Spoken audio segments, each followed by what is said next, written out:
We're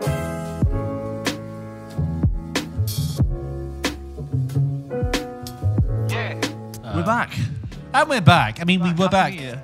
Yes, Happy New Year. And, you know, good on us for having a seamless stream of content through the break. Should we begin the year by bragging? I don't think that's Just right. like I think we should say seemingly no interruptions to the content. The service. Yeah, there was no sort of this service will resume at this time next year. Yeah, No, we it didn't just have carried like all on. those colour chroma screens. Yeah. Please check We'll be back back in 2023. Like when TV, you forget terrestrial TV used to do that in the old days where they would just stop nothing on. broadcasting. Yeah. Yeah, there are famous moments where apparently the news in the BBC, they had to announce, good afternoon, everybody. Unfortunately, there is no news. So here is some classical music. Have you seen that? There's a clip. Wow. It's like at some point in the 70s. And now I feel like behind that was Rupert Murdoch, like smoking a cigar, saying, "There is no such thing as no news." Oh, you slightly Australian, isn't it? There's no such news. Yeah. There's no news. So we did record last week. Well, last week's episode did go out, but this is the first time that you and I have sat down and recorded and seen each other in 2.5 weeks. Rare for us. So Happy New Year, I guess. Happy New Year, yeah. Belated. Feeling good? Yeah. I'm trying to- Nice break. It was uneventful, and I mean that in the most brilliant way. Yeah. Completely uneventful. No stimulus, no stimuli. All I It did was a was nice, watch uneventful films. Christmas and New Year, wasn't it? In general, in life. Well, yeah. Yeah. Just cycling my head through all the famine and war going on around the world. Yeah. Sure, in your little bubble, yeah. Yeah. Anyway, but are you well? Yeah, fine. It's dark. It's still really dark here. Yeah, it's dark and miserable. It's January, so but that's the film watching season. That's what I found. And you know, when the weather gets like this, you just go, "Wow." I'll go see a film. I mean, look, I'll talk about it later, but it's awful weather while we were recording this, and it was yesterday. Yeah. So I watched 5 episodes of The Offer back to back. Yes, not I'm back to looking back. forward With a to little bit of hearing breaks, but like your smashed through it. thoughts. So I will talk about that later. It's the season for watching stuff. I watched The Pale Blue Eye, which is like a very cold, Yes. sterile, frosty. Like I It's got winter. cold watching Yeah, it, yeah. and I feel like it's a really unfair criticism of film to be like, well, it's cold outside, so therefore I'm not necessarily in the mood to watch it. But like, it was. I actually liked it for what it did with its atmosphere. I'll No, talk I about it. But it's interesting to be like really cold blue film in the cold. No, blue. I do. I think if it's a summery film, it should be in summer, and if it's a wintry film, you should watch it in winter. Like Then food and produce. Then you've got like almost like a 360 perspective on it. Anyway, you can tell we haven't Films, spoken to each yeah. other in a while. Oh, I've just spilled my gosh. tea. Oh god. Oh god. Well, I watched a lot of films, as you can expect. I watched 12 films. Outrageous. Out- You did well. And you watched nothing, did you? Well, I watched a couple of things. I watched the before films, which we'll need Yes. to pick up. Well I need to done. have a chat and go through those. Congratulations on doing your homework. I had some very long flights and some long layovers, and I watched The Bear, which I'll go on okay. to. Everyone's been raving about it, and I watched Was that a your bit of travel watch? That was like then? my travel watch, Yeah. and then the reason I haven't watched that much is I played God of War Ragnarok, which is not. This is not my video game podcast. Yeah. that doesn't exist. But yeah, it just took some time, and I'm Yeah, seeing fair Empire enough. of Light tomorrow. Great. Mum Okay. and Dad, that should be good. Okay. Well, I think you were a bit. No. Well, no. I'm just saying that like great because I look forward to hearing your opinion and Yeah. um, Podcast. podcasting. We're so aimless right now. Oh, what are we doing? Let's get on and talk about some films. So, George, what were the 12 that you watched Well, James. on the first day of Christmas? No, nothing ordered like that. Well, Were you just like in a bunker under a blanket watching films, just like with your eyes pinned open? I don't or was understand. it like part of the family watching it? part of the or- family. yeah. When people have been like, wow, you watched 12 films, I'm like, well, what else are you doing? It's Christmas. The weather's shite. In the same way that people will like eat a lot of food, drink a lot of wine. Yeah. We watch a lot of films because we really hate watching like crap Christmas TV. It makes you feel quite depressed. So Sorry, before you go in, all of us were sick at Christmas. It was like sorry. that lurgy that everyone had. We all came in, like we were meant to have some cousins over and some other people. Everyone cancelled because they were sick. My oldest sister was like properly going down and she binged watched the Paddingtons. Brilliant. And I sort of Medicinal. like dipping in and out. And she was like, oh, are they good? And I was like, are they good? Are they good? And I was like, Paddington 1, you're going to love. You're not ready for Paddington 2. No. Yeah, she enjoyed Did very it much. make you feel better? Yeah, I think so. But she was mostly just, and then I'm like, making this turkey, like tears streaming down my face. Like everyone's just, my mum's like, I don't want to be ill. So everyone was sleeping. I think like I get tasked like throughout the year. People say, add this to the list for Christmas, George. And when it gets to Christmas, they're like, George, what films have we got? Your brother was he barks at you. Yeah, he does. He's just like, yeah. and I'm like, okay, I have got running order. And you know what? And that made up a big part of the list. So I'll just pull it up for you. Well, there was a running theme. I had there was like 5 films that I thought were safe bets. Instead of trying to like watch all the big masterpieces, because that can be very divisive in a room of 5-6 people, right? Yes, and these are films you missed out on. Yeah, exactly. Films I haven't seen before. We want to watch new. So these are modern films, right? And basically, I decided to go for sort of solid mid-tier films that are targeted at the grey pound, right? Yeah. They're targeted at like our parents' generation. Yeah. So anyway, well, first of all, I got home and rewatched for me. They'd never seen it before. We watched Stand By Me. Oh, lovely. And nothing really other to say other than it was great. And also 90 minutes. Is it? It's a great 90-minute film. I would not have thought that's a 90-minute. No, me neither. But love that. Okay. Then we watched See How They Run, which you reviewed last year. Yeah, I thought it was fine. Great to look at. Oh. Great cast. Incredibly stylish. Witty here and there. I really do think it was starting to stretch there. To be honest, it was very, very thin and a bit weak. It just about got away with it, if I'm being kind. But I did think it was, pulling. Do you know what I mean about, like, for a film that seemed so aware of the whodunit? And like that, like seemed to really satirize and unpack it. And the actual mystery in the end, I wasn't that impressed with. That's what I felt like it was really missing, like a real injection of something different, because it seemed to be so clever. Because it looks so clever and it presents. It's so It's classic case, so stylish, but actually the substance. And Adrian Brody doing the voiceover in the opening. I was like, I'm kind of in now. And then Sam Rockwell, I was like, is there going to be a reason he's talking like this the whole time? Is the fact that he's just like, no, that's just who he is. It's fine. I think really it depends what kind of mood you're in. If you're in a really positive mood, you'll probably take it quite lightly. If you're not, I don't think you'll have a lot of patience for it. But that was my takeaway. Right. So there were 3 films we watched that were all about plucky British outsiders taking on the establishment. Okay, go on. And they were The Lost King, The Duke, and The Phantom of the Open. Heard of them? Maybe not. But it's, again, like I say, safe, middle ground, grey pound targeting films. Okay. So The Lost King was with Sally Hawkins and Harry Lloyd and Steve Coogan, and it's about how they found Richard III in a car park, right? That's one of the really interesting history stories of the past 10 years. And if you're an international listener, Richard III, famous King Richard, who obviously immortalised in Shakespeare's play, great Shakespeare didn't have a grave, and then through lots of research, they uncovered his body in a car park in Leicester, not by accident, because I told my girlfriend, she was like, oh, well, yeah, they just discovered it. I was like, no. They weren't just like digging for something. They just found, she's going to hate the fact I said that. But anyway, and I was watching it, and first of all, I didn't realise, I thought the university was leading the whole thing. It was their study and they'd found it. But actually, it's much more stranger than that. It is a woman. It was a woman in Glasgow. No, a woman in Edinburgh who was working in like sales and just became very detached and just became obsessed with Richard III. And it's kind of like a midlife crisis thing. And you realise there's this whole community about how the Shakespeare play is like, they call it Tudor propaganda. It like completely tarnishes Richard III. He actually did a lot of good. And she's not believed by a lot of people because she's a woman, and also, like, for example, she has ME, which a lot of people like sneer at. She has to keep saying, no, I'm really tired, it's a real disease. And in the same way when she says to people, oh no, I'm looking for Richard III, they go, right, okay, sure. It's very, very interesting story, and on the whole, I'd say it's worth watching for that. I know there's a documentary out as well similar to that.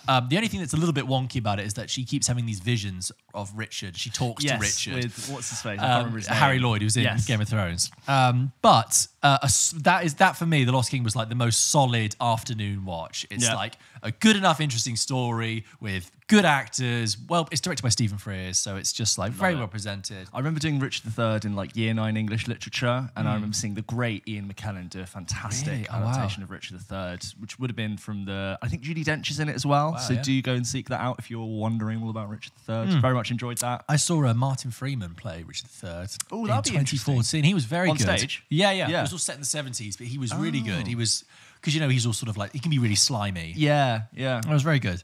So that was good. And then the other ones about the plucky British outsiders was The Duke, which was Roger Michel's last film. Roger Michel directed Notting Hill and My Cousin Rachel and Much Else Besides, and died very suddenly, which is very sad. He made The Duke, which is, again, based on this true story about a plucky British outsider. Working class, Jim Broadbent steals a painting from the National Gallery, and he hides it. And Helen Mirren doing like that. I'm from Newcastle. Really sort of wide accent. She's really attempting. I cannot picture that. I know. Story, and he brings it back, and it's this idea of taking on the establishment by stealing the painting. It's actually. That's a 90-minute film, and it was stretched. Like we were like that should have been a 1 hour BBC TV special at a push. However, Jim Broadbent's very good in it. The other one was The Phantom of the Open, which was recommended to me by someone and is perfectly fine. Again, star Sally Hawkins and Mark Rylance, based on a true story about this. Sally Hawkins really does play that like ordinary British. Yes, She's she does. typecast as that. Like, Slightly offbeat. Small acts of kindness go a long way. That's Raincoat and wellies and like Paddington. Yeah. So the Phantom of the Open is Mark Rylance playing this guy from the 70s called Maurice Flitcroft, who basically got himself into the PGA, like professional golf tournament, the British Open. I'm sorry, I don't know golf very well. I'm probably but like he was a complete amateur. He was a dock worker. And he was just like, well, they're all getting laid off. And he's like, I'm going to be a golfer. And he managed to get himself into the PGA, even though he was not very good at golf. And he became like this urban myth. And he would always try to get into the tournaments. Anyway, it's directed by Craig Roberts, who was the guy in Submarine, right? Okay, yeah. The kid in that. And, perfectly well presented. I think Mark Rylance makes it all kind of work. But it was fine. I'm not saying you to rush out and see it, but it's the kind of thing, again, solid mid-afternoon fodder.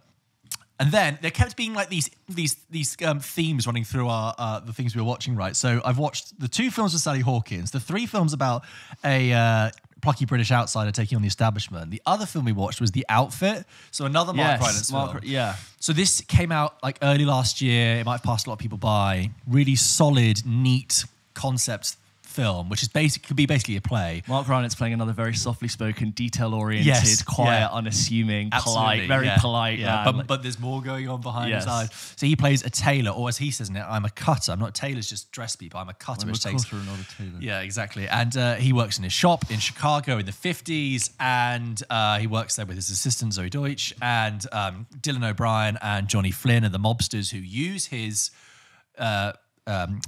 shop as a Dropbox place. Anyway, something bad. He's there late at night. Something bad happens. Dylan O'Brien rushes in. He's been shot, and Johnny Flynn's there. There's a whole mobster thing happening. Yeah, exactly. Terrible things happening. There's a crime war happening. It's a boiler room kind of setup. And it could have been really hammy, but I tell you what, it was actually really, really efficient. Yeah. Everyone, we were all very engaged in it, perfectly solid. Again, Mark Rylance, great period detail. Simon Russell Beale comes in at one point. You're like, yes, I like that, playing the other mobster. I like to think that Mark Rylance did a Daniel Day-Lewis Butcher type thing where I would love him to just spend like 9 months in Savile Row working in the back, just like playing with little bits of yarn and sewing up little buttons. Just to get into it. Look, I mean, I'm kind of barreling through these because I don't want to, labour them too much, but because someone had recommended that to me at work, The Outfit, and I was like, okay, I thought it looked a bit weak, but actually it's perfectly solid, neat, A to Z. You're hitting a good like tone for your like lazy Christmas. You hit the right kind engaging enough to be interesting, but not like not like you need to really like occupy all your attention. It's not going to exhaust you watching. You finish it and you go, that was quite interesting, wasn't it? Yeah, okay, cool. Who's for cake? Yes. That's the kind of film we were after. Okay, and then having watched all those Who's for Cake films, we did actually fancy something gritty. So I'd never seen it, so I watched The Fighter. Oh, yeah. So we talked about David O. Russell when we went to see Amsterdam last year, and The Fighter was my big blind spot, and I watched it, and I think it's fine. I remember it was huge at the time. Yeah. Melissa Leo won for Best Supporting Actress, Christian Bale won for Best Supporting Actor, Amy Adams. Christian Bale for me is the reason to watch the film. Oh, yeah. I think if you take him out, it's not really as interesting. He does like that sort of really sort of out there, wide-eyed, like whoa. He's always kind of ducking and weaving. I haven't seen it in a really long time, but I remember that dialogue style being really like quite that yappy sort of. Everyone's just loud and brash. And when it opens, he's got that kind of. He's just a very tragic figure because he's just like so animated, but it's because he's ill. He's an addict. He's not looking after himself. Very thin as well for that role. Incredibly, but that's what I thought of The Fighter. Solid, but he's the reason to watch it. Okay, Mark Wahlberg. Fine, but almost a supporting character in his own film, right? And then I watched Last Night in Soho, which we've been sort of kicking around for a while. Meaning to watch it, but I haven't yet. So that came out like just as we were starting the podcast back in 2021. I think you've just missed us, right? And we've spoken about Edgar Wright a few times, and we fans of his work. Love the Cornetto trilogy a little bit. Love the Cornetto trilogy. Scott Pilgrim, and I like the Sparks documentary he made. But time at Christmas, then I was like, I'm going to try and I'll watch The Last Night in Soho. It's under 2 hours. I'll whack it on. Great cast. Very good cast. Thomasin McKenzie, Anya Taylor-Joy, Matt Smith, Terence Stamp, Diana Rigg. So, I started watching it and I was immediately like, great, Edgar Wright's back, visually interesting, visually stylish, great needle drops of 60s music because it's all, fashion student moves to London and she's obsessed with Soho in the 60s and stuff. And, the vague premise where it's like, I keep getting flashbacks to the past. In the nighttime I dream. Anyway, it starts off quite interesting. There's it's going along okay. And then there's a bit where there's some students in it, and I'm like, this student dialogue is a little bit wonky. When you're like, has Edgar Wright actually spent time with young people? Is it an Edgar Wright original? He wrote the screenplay, which is interesting because if you actually look at most of his projects, they're not, apart from Baby Driver, they're all written with other people or based off existing thing, aren't they? Right. Okay. It's completely written by him, and there's some students, and the way that the students do banter and do stuff, I'm just like, that's just not how people talk, is it? It's like he overheard someone on the bus and based it all off of that. And then it gets really, really, really bad. Really? Really bad. Like 2/3 in, halfway through? Halfway through. Yeah. Halfway through. And then it's like a sliding scale to the point that I watched it with my mum and we were just like, she was furious at how bad it was. She was so impatient. She was basically halfway off the sofa ready to leave. We were watching it. I mean, I knew it got silly, but it's just such a... Yeah, again, it's Edgar Wright writing on his own, directing on his own. Someone needed to come in and say, yeah, that doesn't look scary. That looks really, really stupid. That's not really intriguing enough. This whole premise is it's so specific and weird. It needed someone else's blood in there to make it worthwhile. It made me really sad, and I was laughing at it. It's really, I got it. There is a heightened campness to that film, which makes total sense in that he's doing a giallo, which is like the Italian melodrama horrors, like Dario Argento, and that's definitely in there, and I get it. But it's shit.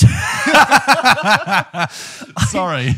It's interesting because Edgar Wright seems...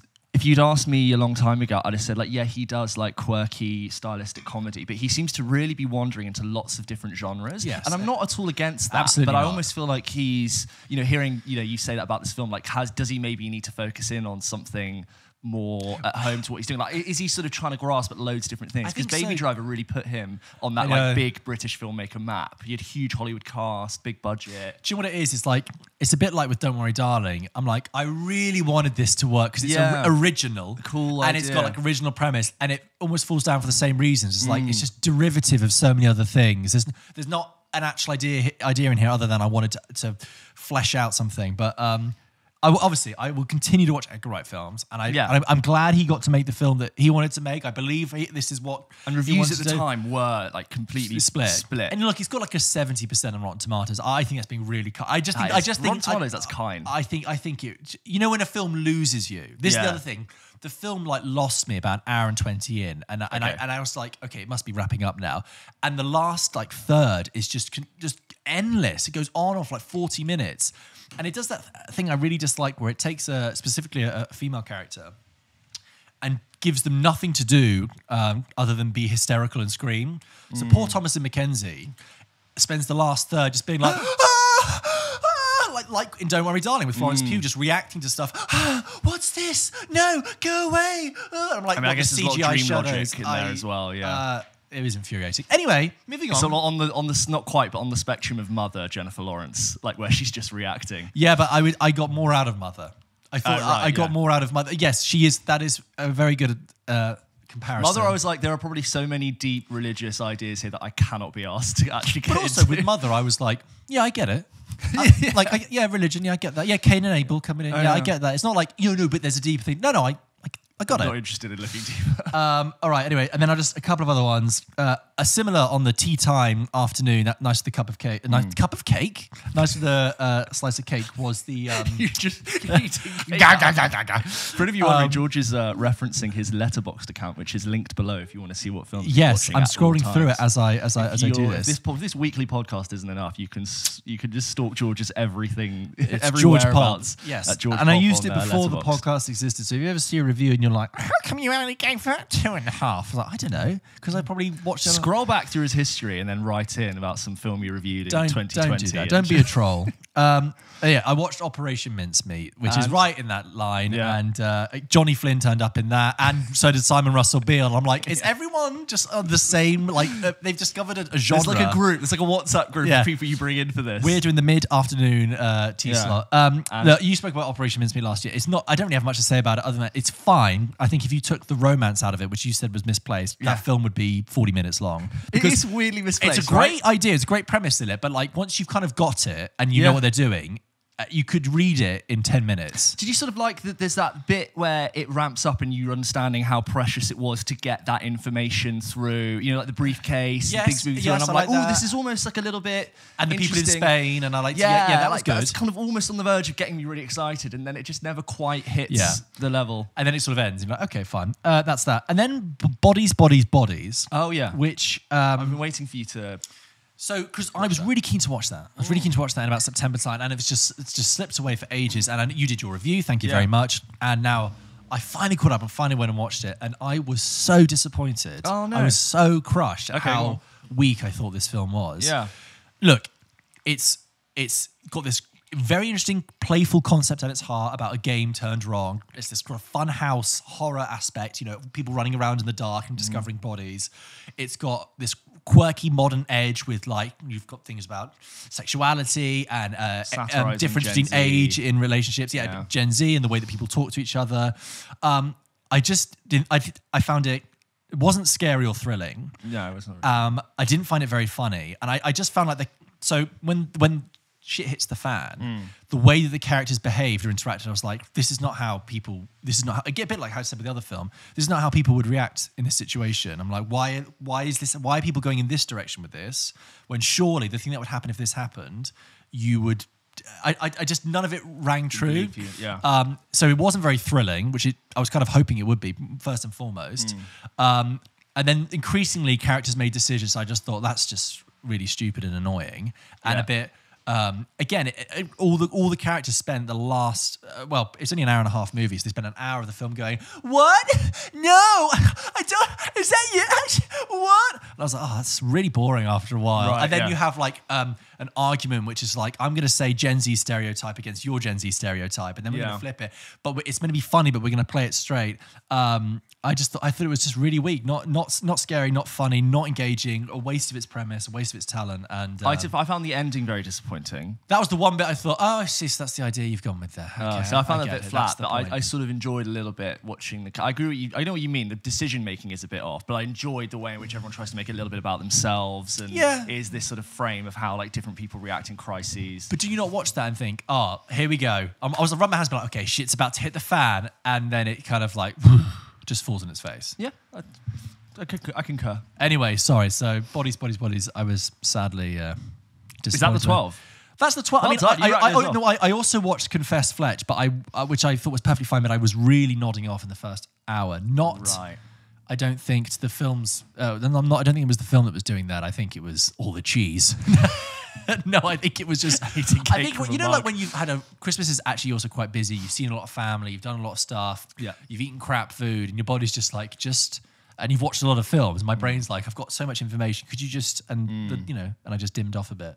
Anyway, nice. So, sorry, that was my very, very quick run through of the films I've watched over Christmas. I thought we needed to get that out there because otherwise we would spend weeks going, oh, I didn't tell you I watched this. Yes, oh my God, I didn't tell you I watched this. I liked a little recap. There you go. I'll talk about The Bear very quickly. Okay. The Bear is, you know about The Bear and what it is. It's a show that came out on FX but was available to us on Disney+.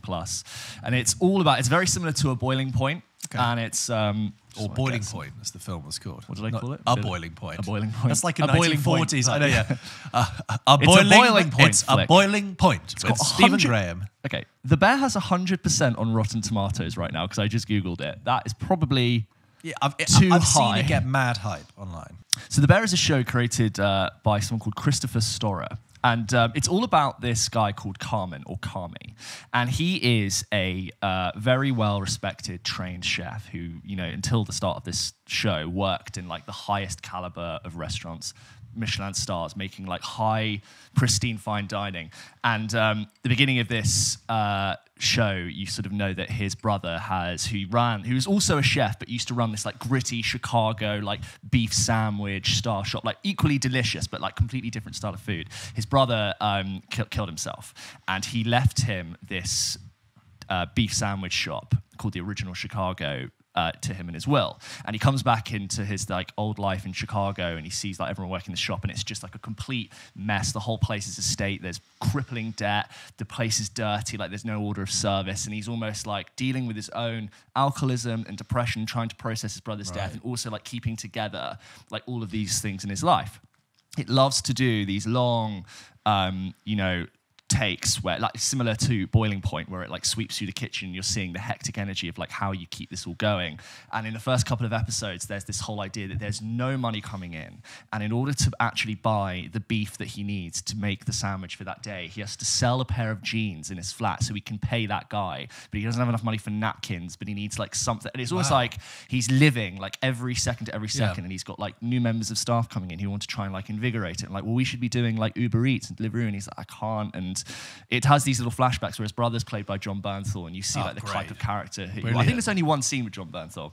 He's the king of the one scene cameo. Oh yeah, he loves it. And he comes in and he's like really energetic and macho, but like soft and emotional. And everyone in this show is kind of hurting and processing that grief in a different way.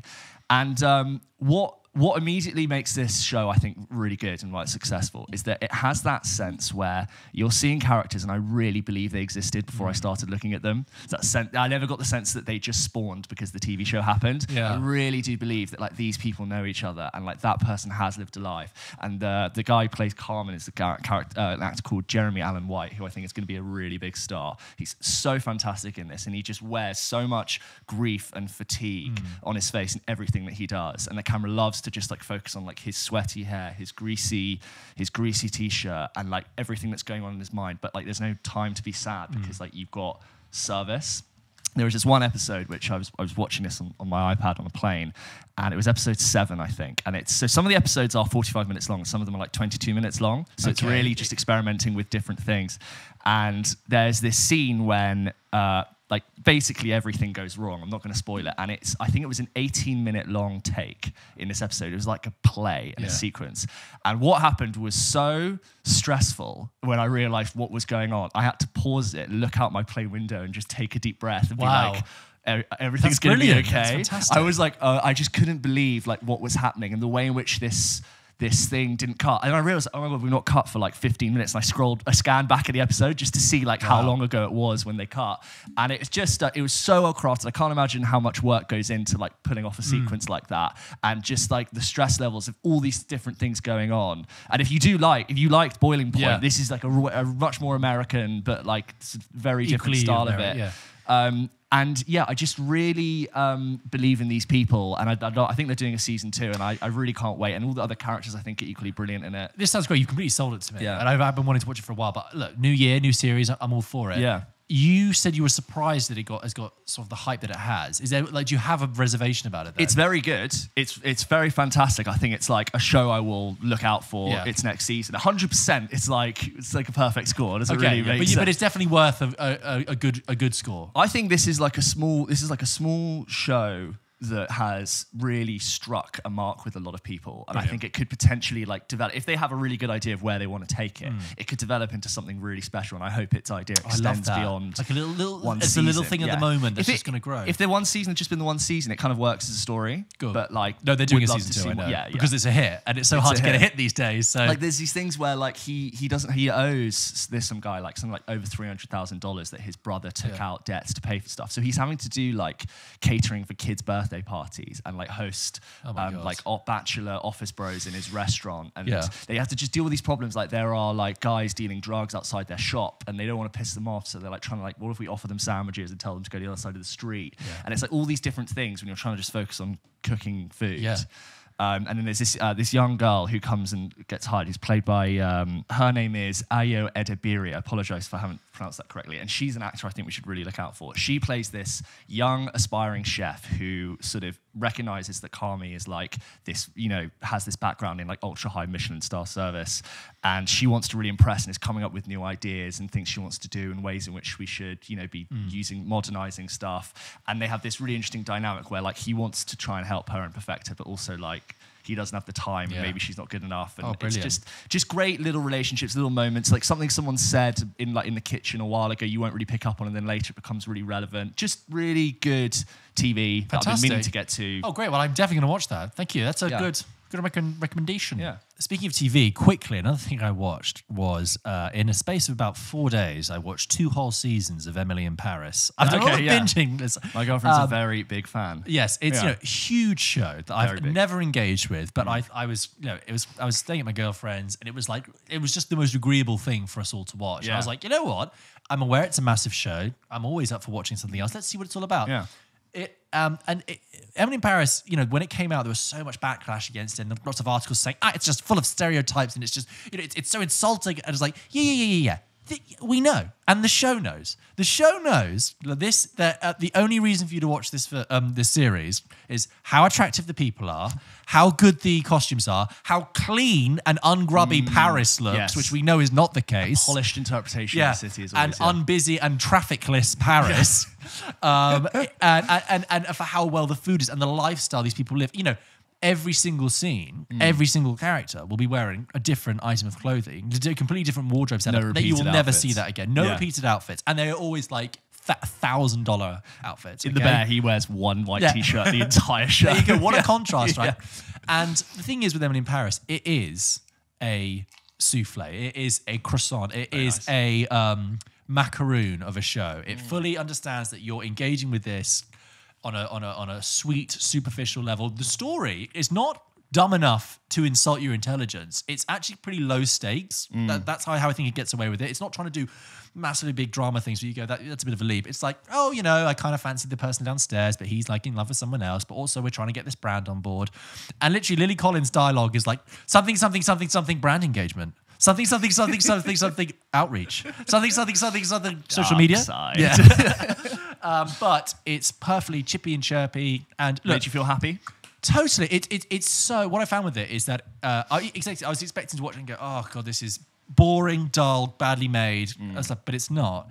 It's incredibly watchable, incredibly easy to watch, incredibly breezy. Yeah. Yes, I totally understand why some people don't like it, and that's fine, or if some people hate it. But the fact is, this show knows exactly what it's doing. It knows its audience exactly, and there's a reason that it's been a big hit. It's like custom built for it.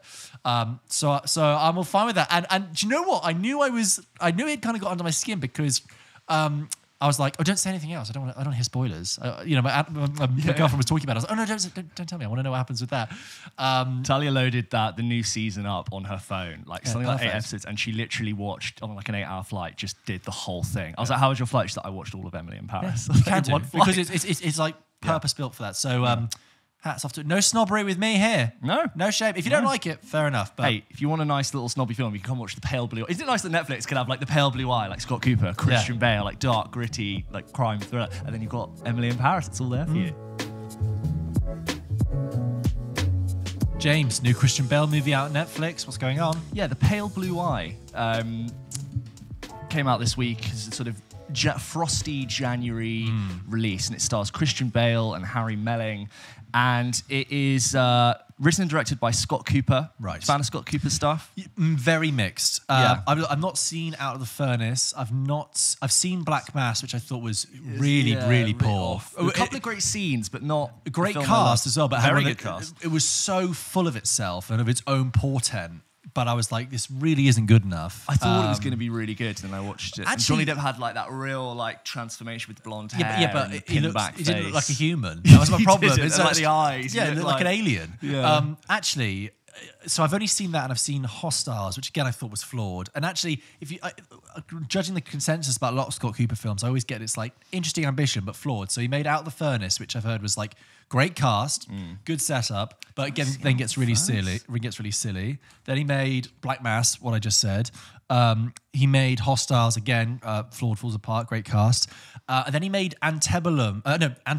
Sorry. I have seen Out of the Furnace, which but I don't remember it. Antebellum came out, I think, during the pandemic. It had Janelle Monáe in it. And it was like that kind of horror thing where it's like cross between the Deep South and the 1800s. Okay. And the modern day. And I again, that kind of sank like a stone. I was expecting that film to be a lot bigger. And now he's come out with The Pale Blue Eye. So I'm always like, is he going to strike? Is he going to break through and finally do something that lasts and sticks the landing? Anyway, tell me.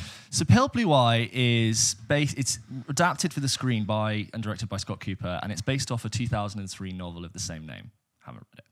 And it stars Christian Bale, who plays Augustus Landor, who is tasked, basically, one of the troops in this academy has been found hanged.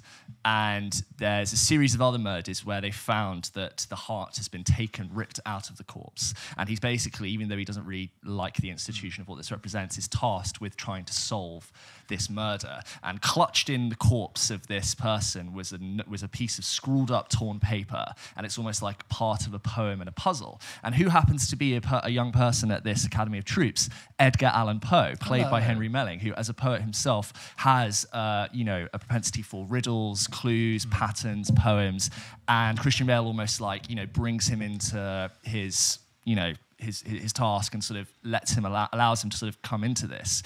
It is, I sort of mentioned earlier on in the episode, it is, what I think this film does really well is it's really good at using its cold, dark, candlelit environment to really Where set are we? the Sorry, we are in 1830s New York. Right. Okay. So, and middle of winter, and it is, that lots of ravens, I imagine. Lots of ravens. You know that feeling when it's just snowed loads overnight, and you go and look out your window in the morning, and the snow has absorbed all of the sound, and it's like that very quiet, like you could clap and it would travel nowhere, and the energy is like completely lost into the environment, and everything that would be quite beautiful is actually quite horrifying, and there's this sort of grisly undertone of death and cold and little to no life, and that sort of creates a very, sort of a man in a hat and overcoat holding a lamp down a dark valley with trees. Very gothic, very dark, and I think that creates a really wonderful atmosphere and a wonderful environment to set this this whole premise in.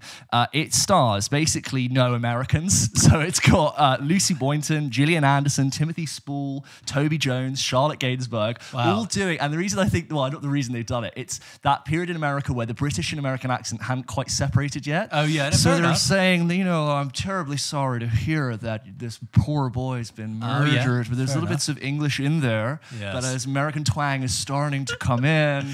I will say Gillian Anderson, I believe, is half American. Okay, fine. But anyway, carry on. But everyone else is just sort of dancing, this weird, non-distinct US. Does that work? Yeah, it works fine. The cast are all fantastic in it. It's really, really good. And I actually liked this film. I enjoyed it more than I thought. When I saw it, I thought, not really sure about Scott Cooper, to be honest, and I didn't really fancy it because it was just very cold. And I was like, this is a bit of a grim January watch. It's a very slow burn. And I think in the beginning, I was like, yeah, okay. Go on. But it slowly gives you little bits more and more and more.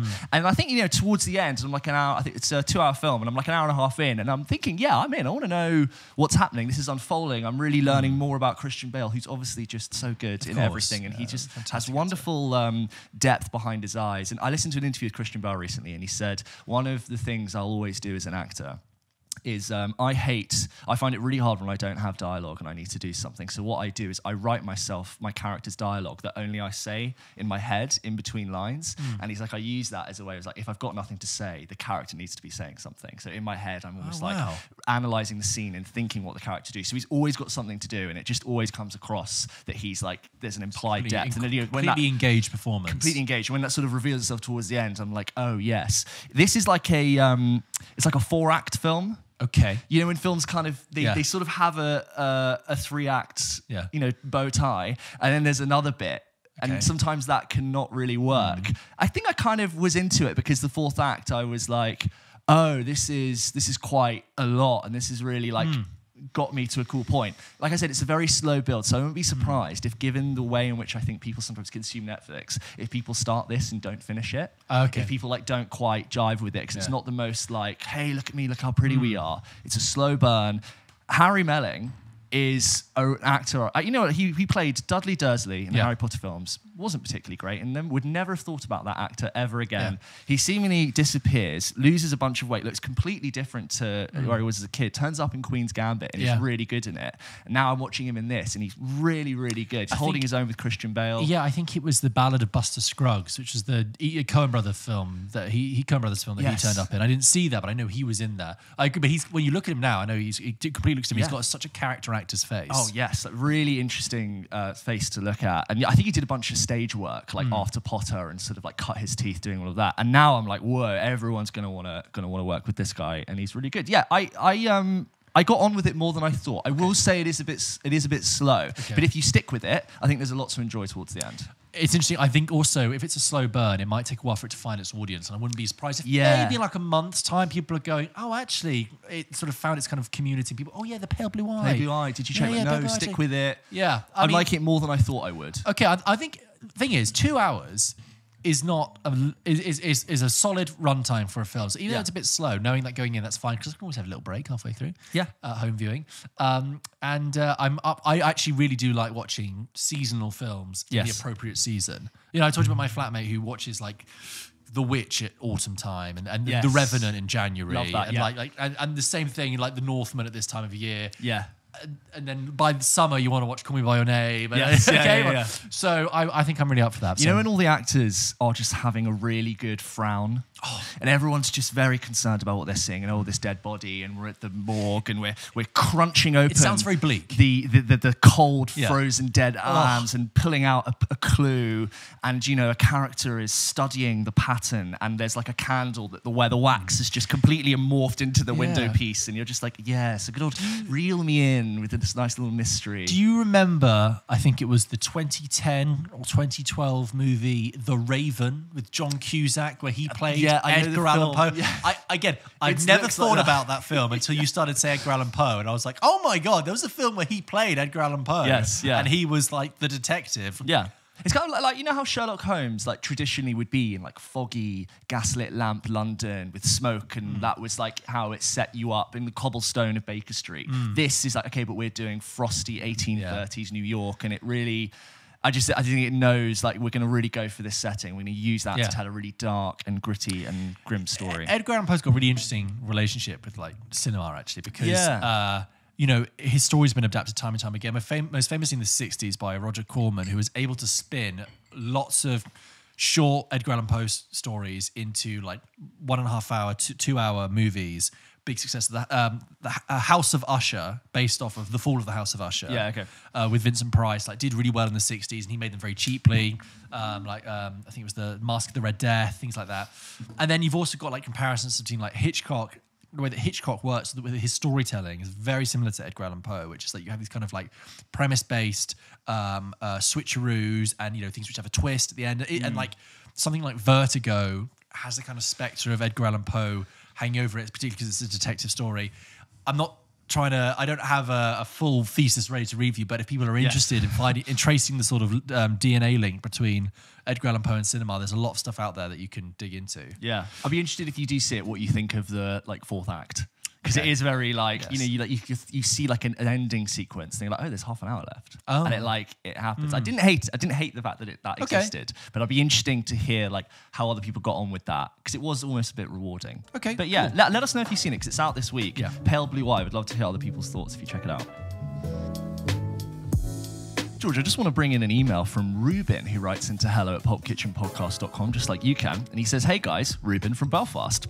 In all caps, love the podcast and makes me miss my own pod, brackets, sorry for shouting. That's all right. Okay. Just listen to your Godfather episode, brackets, amazing. Thank you very much. That was, in case people don't remember, last year we did a 50th anniversary talk about the Godfather to celebrate its 50th anniversary.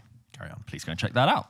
Have either of you watched The Offer on Paramount Plus? It's the story of the making of The Godfather and the difficulty that Al Ruddy had in making it. It's amazing. Keep up the cracking work. Cheers. Sent from my iPhone. Well, Ruben, thank you. Your email is very timely, because I have indeed watched The Offer. I've watched half of it. I'm going to give you my thoughts now. It would show that you and I had been sort of like, oh, The Offer happened. When we did that Godfather episode a year ago, we were aware that show it existed. And I think the disadvantage that's happened because we are UK-based is that show, I think, got much more of a push in the US. And I know people who live in the US were much more aware of it. Because that show has come out on Paramount Plus over here, Paramount Plus didn't launch in the UK until, I think, July, maybe summertime, maybe even later, like September time. And but the show came out in the US like springtime last year, I think, right? And I think in all the time I saw that the Paramount Plus being marketed, with the big tube adverts or whatever, I never really saw the offer there. It was always about the First Lady or the Yellow Jackets, whatever it's called. I saw no like marketing push for me apart from like YouTube trailers that I sort out myself. Right. So it's kind of gone under the radar. It's almost like missed its moment with the UK. It's almost like they said we're happy to like market it domestically and target it, but now it's kind of this thing in the past. But so I've gone back and I have actually caught up with it, and I've watched 5 episodes. Watched all 5 episodes yesterday, like I said, on a rainy day. Here's the context for people who aren't aware. Obviously, we're all aware of The Godfather, made in 1972. This is a show based on, as Ruben says in his email, Al Ruddy's experience producing The Godfather. He was the producer of The Godfather. And the whole setup for this is how a cultural phenomenon that was The Godfather came to be made. And I'm going to say right off the bat, it's a really, really fun, really enjoyable, like delicious slice of film history. And actually like it's actually more than film history. It's like pop cultural history, if you think about it. So here's the setup. So Al Ruddy, the story begins a bit before like it's in the late 60s. Al Ruddy does not work in film. He works at the Rand Corporation, programming computers, and he's really bored. You've got Mario Puzo, who's a writer who, for reasons not because of art, but because of necessity, starts to write The Godfather, the novel.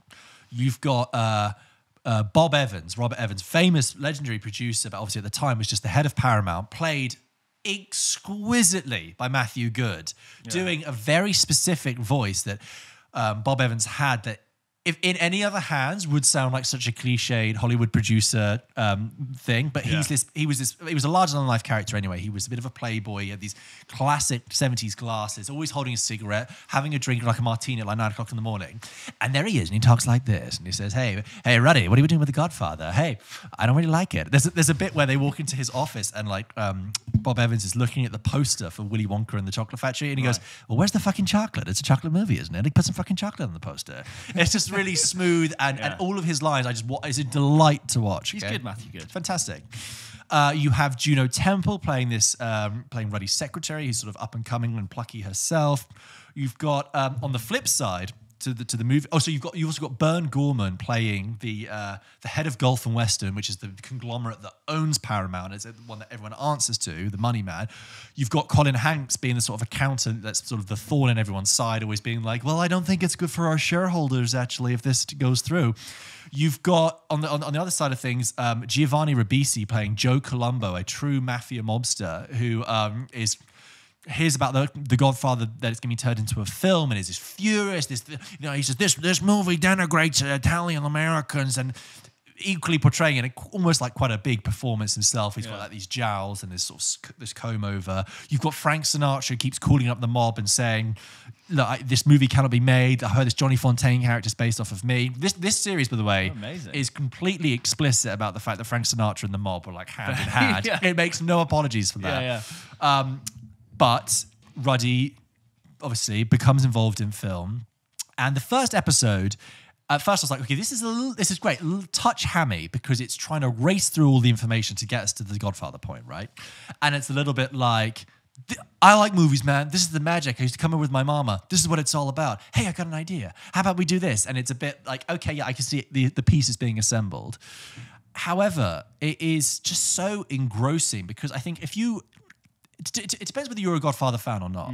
But I think even as a casual viewer, there is something incredibly rewarding. A bit like you maybe talked about The Bear, right? Like we don't work in a kitchen. We've never worked in food service, right? I have worked at a restaurant, actually. We have both worked in food service. No, let me take that back. A bit like you were saying with The Bear, like we don't work in a high pressure restaurant environment, but we can still appreciate the kind of the decisions and the dynamics of that. There's something very rewarding about watching the creative process of making a movie. The scramble of the sort of scrappiness of it. And we've seen stories about writers and directors and actors.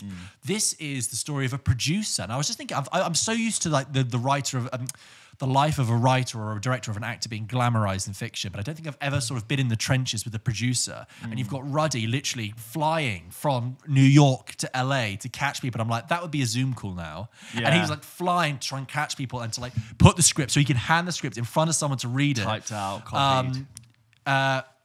It's so I think if you're not really into the Godfather, I think that the Godfather has permeated pop culture to such an extent that to see how this thing was slowly gestating and how what makes it thrilling is that because obviously the film gets made, but it's more about how something that we take for granted so much and that it's so established was so close to not happening, or was so close to being a completely different version of what we know it now, and was so close to being a good film, but not the greatest film of all time, right?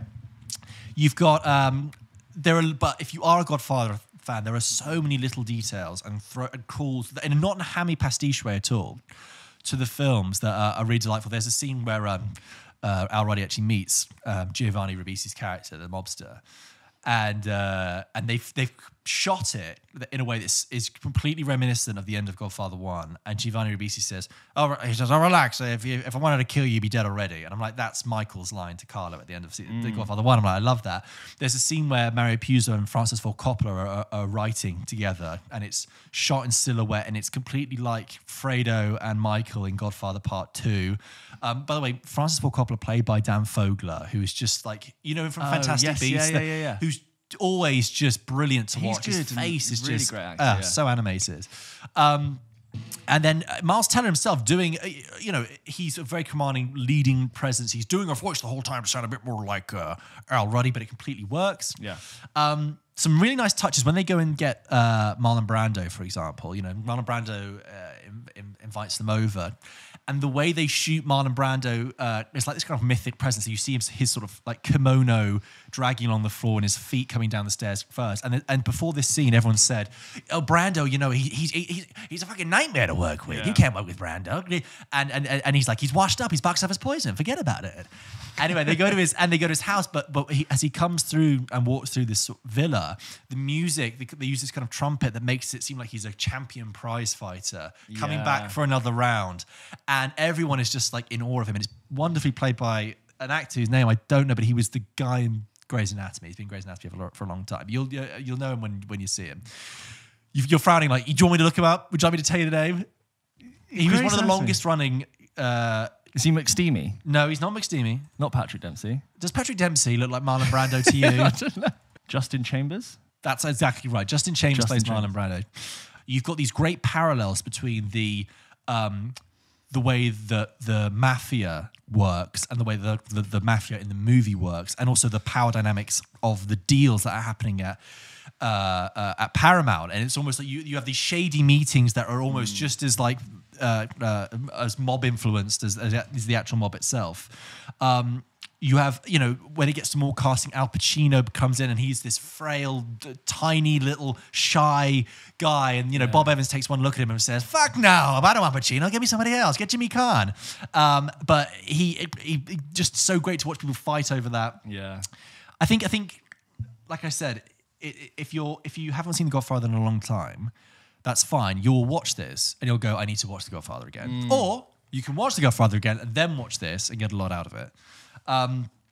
It's, if anyone has an interest in that like era of film history as well. Yes. It was like it was just something in the air. Something big was about to happen. I mean, Bob Evans says, "We had a massive hit with Rosemary's Baby. We need another one. We think Love Story is going to be a big hit, but we need another one after Love Story." Okay, and at the first, no one's really sure about The Godfather. He's like, "Well, it's selling well. Let's see if we can get something off this."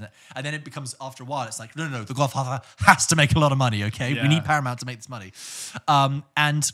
Something about like sort of everything riding on the success of something happening. And obviously we know about it, but we're aware that like the mood is changing and you're about to enter the era which is like the American New Wave. So which is typically marked as starting with Bonnie and Clyde in 68, I think, or 67. And if you're interested in this time in history, read Peter Biskin's Easy Riders, Raging Bulls, which is all about how all these directors were coming through: Coppola, Scorsese, Bogdanovich, and Lucas and Spielberg as well. There's a great scene in episode 5. I mean, that's the thing. Just because it's so familiar in our pop culture, every little detail is so tantalizing. There's a great scene where, obviously, we know the film gets made, so I don't think this is a massive spoiler. Where he's finally been able to sort of amass the cast and crew together. And Coppola says, "Right, I just wanted to have a dinner." They go to this restaurant, they have a private room. He's like, "I just want to have a dinner to toast the beginning of the film and let's just sit down." And he says, "Let's just sit down and have some food." And everyone like waits. and they're all looking at Brando to see where he sits, and Brando's like just walks and sits at the head of the table, and then the actress who's playing the mother goes and sits the other head, and everyone basically in character sits, and you get this sort of improv session where the Corleone family are sat together just improvising and turning. You've got Wow. Al Pacino, who's not Al Pacino, but doing his thing. You've got Fredo, you've got Sonny, and like you're on. It's so many layers because you're like, I'm watching The Godfather, but I'm also watching an interpretation of The Godfather. I'm watching interpretation of different actors.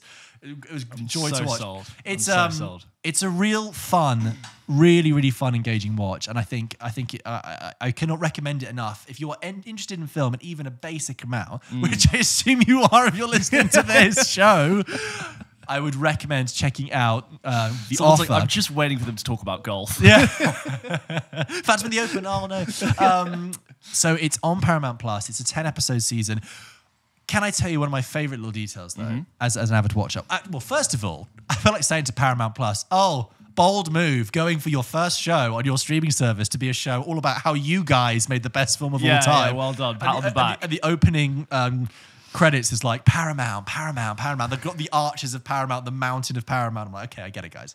They got permission to film at Paramount. Yeah, exactly. Clearly, I wonder how. Anyway, I've Christian Bale blathered on technically. about it, but I think if you are, if you really, it's a really easy, not easy, it's a really watchable, Yeah. very fun, very engaging That TV sounds show. great, and I don't think I've heard anyone in the UK just talk about Yes. the show. Oh God, did you not see The Offer? You know, you just like, you speak to people are like, oh, that show's really good, blah blah blah. I just don't really hear people talking about it. I'm aware of it, and I'm aware I need to watch it. Yeah. And I just hope more people check it out, and it's not such a slow burn. I think also it's kind of slightly, if you said to someone, your average person in the street, like, oh, it's about the making of The Godfather, they might go, well, I know The Godfather, I haven't seen it in a Yeah. while, or like, I don't really like The Godfather, I'm not really interested in the making of something I've not seen or I'm not that engaged with. Yeah. But highly recommend, great I fun. love just like high quality one and done limited series, like really tackling a thing and just going. But I'm like, for it. you could make this series about any film. I mean, Yeah. the specifics of this are very interesting, in particular with like the relationship between the mob and the movie, and how he's got to balance the movie on one side and the mob on the other. He's like, ah. And how many times have you heard like, oh my God, the studio didn't want to cast this person in the drama, and the script Totally. almost got lost in Yeah. this, and we had to change that. And the to see trivia, the more. trivia that comes out of Yes, this. Just yeah. about, you want to go on Wikipedia after every time you finish, go but you deep can't into it, because you're yeah. like, it's going to ruin what's going to Spoil happen in the it, next yeah. episode. Anyway, The Offer, it's on Paramount Plus, definitely worth checking out. Let us know if you've seen it, and George, maybe when you finish it, have another little word. But you can send us your thoughts if you've seen The Offer to hello@popkitchenpodcast.com. And if there's any other show that we've maybe completely overlooked, please let us know, because we're always on the lookout. Although we will say, there are only two of us. We only have 4 eyeballs between us. Yeah. And it's really hard to catch everything. When you say 4 eyeballs, that's making me think that I can watch 2 things at once. No, but like Wednesday. We didn't see Wednesday. I know. I So don't many know if people that's going to happen. Here's the thing: it's like there are shows sometimes which I can look at and I'll be like, yeah, whatever, and then that turns into the biggest show on TV also, on Netflix. we I'm aren't. like, I can't. In all fairness to Wednesday as well, we aren't the target demographic for No. Wednesday, are we? I think it's much more of a teen tween Well, I think Netflix would have thought that, but it's got mass appeal and everyone loves it. because of TikTok. TikTok. So, George, it's email time. Thank you for everyone who sent us emails over Yes. the Christmas, January break. And thank you for waiting, because Yes. we obviously pre-recorded some stuff, but we've got the emails now Also, to read before out. we just read our emails, I would just like to say we love obviously receiving them. What I'd love is if when people sign off, if they could just put where they're writing from, even if it's just always. even if it's just the country. I know some people do already, but like please feel free, just the city or the country that Yeah. you're writing from. Even if it's the UK, we don't mind. It's just helpful for us, and we find it very interesting. Very interesting, Because also definitely. sometimes we've received emails, and I'm like, the way this is written, I'm pretty sure this is American, or sometimes I've been like, I'm pretty sure this is Australian. Yeah. But I don't want to assume.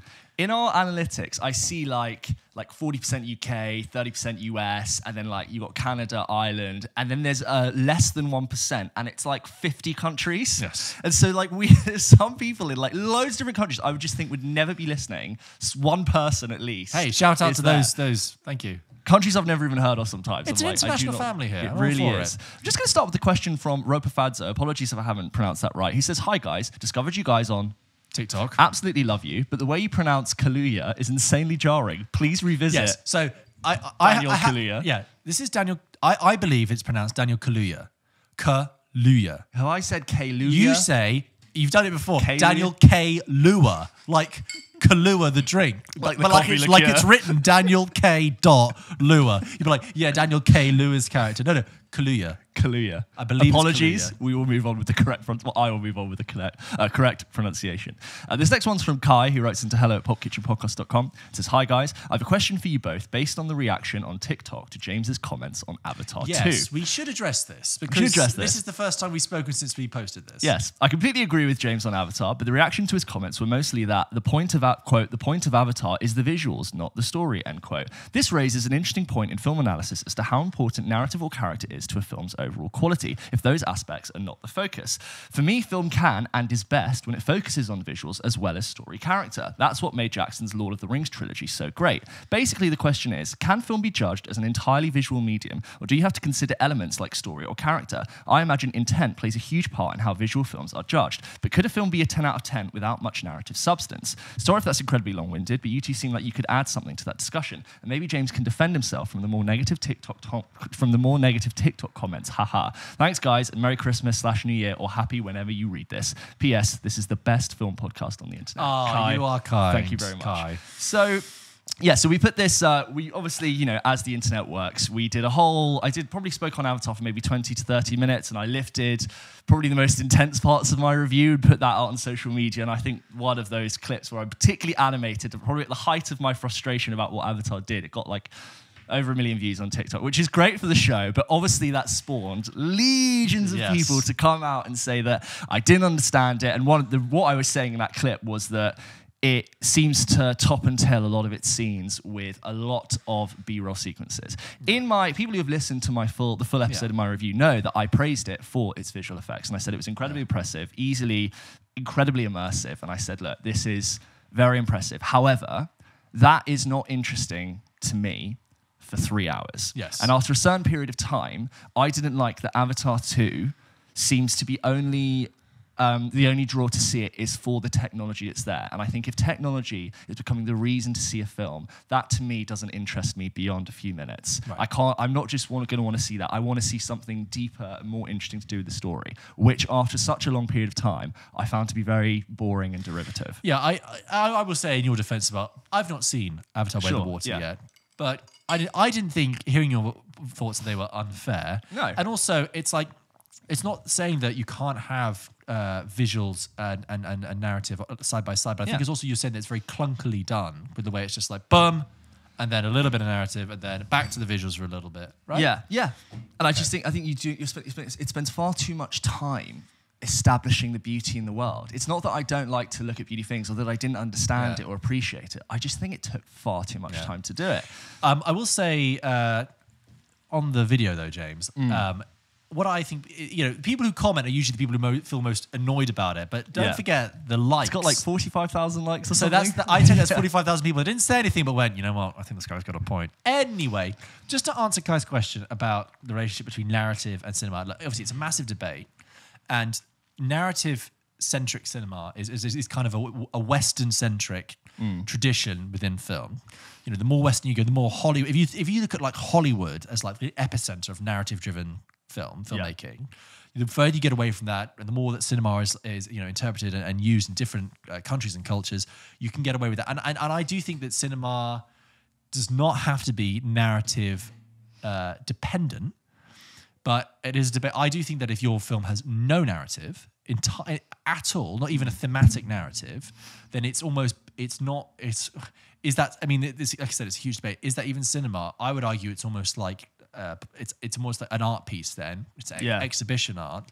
That there has to be some sort of causal relationship between what we're seeing to make it kind of cinema in inverted commas. You know what I'm saying? It's like Paramount should be storytelling. That should always be. But I agree that watching something just going, oh, where's the story? Where's the story? Is a Western Hollywood ideal that's been kind of driven into us. And absolutely, I do approach things with like, story. After Sun recently, a British film, but very, very, very, very minimal narrative. Okay, that's absolutely fine. Taking a film like Tree of Life with extended sequences of visuals, right? And like, is that now invalid because it's trying to do that? Because it's like really indulging in something there to make a point very slowly? Or you take a very dry film like Steve McQueen's Hunger, right, which is very like minimal in how it expresses itself visually, but it's Yeah. still doing something very profound and slow and still. It's not like you can just take the two and be like one Yes. therefore is successful and one isn't. It's just But it's almost, but it works independently. Yeah, I think the thing is with narrative, like that is. When I do watch a film though, and it predominantly, I would 90%, 99% of the films that I watch, or at least and a lot of people watch, are narrative led, and with that, I think there are sort of things if you're going to tell a story, you must make sure that I've got to believe that you want to tell that to me, and sometimes that's why we watch stuff and go, you're taking the piss making this a 3-hour film, or like we like a film that gets to the point, or desperately really really wants to engage and hold your attention, like the 90-minute films that get in and get out and go, listen, I've got something to tell you, I've got to tell it to you quickly. It's a whole debate. And a couple of mates were like, oh God, should I go see it? And I'm like, yeah, I thought you can do, just pee before you go in. Just otherwise, like, I can't. It's going to be so long. There's just one more email on Avatar: The Way of Water, which I'll read out. This one is from Calvin, friend of the show. He says, "Good afternoon, gents. Calvin from Manchester again. Following James's review of Avatar 2, I wanted to share some thoughts. Firstly, I completely agree with James's frustration at the constant drops in frame rate. If you remember, I told you it was a high frame rate screening, and I got very annoyed about how it was doing it mid-action scene, not just from like the wides and the flying. It would do it like mid-dialogue, which I just think is unforgivable. I didn't dislike high frame rate itself. I just thought not very well done, considering you were bringing this back. He said, I found it particularly noticeable when flying creatures flapped their wings, but it happened plenty of other times too, seemingly at random. The other issue I had with frame rate was that it often appeared very video gamey, particularly in scenes involving moving machinery. Yeah, I see what you mean. Other than that, I thought the high frame rate was actually quite immersive, and I found it to be a better viewing experience than the first movie I saw in 48 frames, The Hobbit: An Unexpected Journey. Yeah, I agree. It's a film I saw in high frame rate as well. I'd be really interested to see it at 24 frames, but like James said, there doesn't seem to be any mention of frame rates on tickets or cinema websites. Yes, there was no sense that like even if you wanted to seek it out, you could go see it, and if you didn't want to do it at all, you were stuck with it, which again, it's just annoying. I watched the film in 3D on a Dolby digital screen, although other than having blacker blacks, I don't really know the difference. Maybe you could clue me in on this.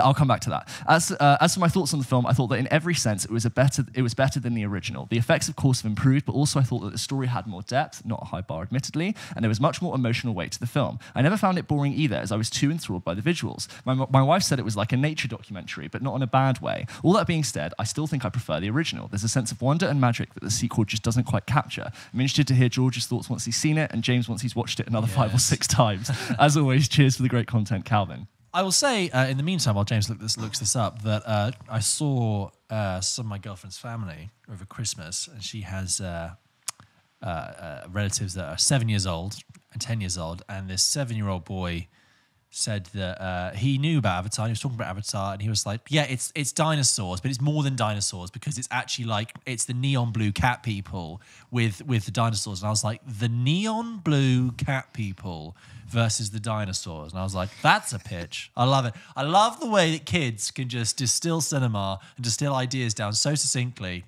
I wanted to like puff on my cigar and go, that's an idea, kid. When someone says, yeah, it's like an age documentary, that doesn't excite me or interest me. Yeah. I'm like, I've got plenty of those. The high quality of the age documentaries are taken care of.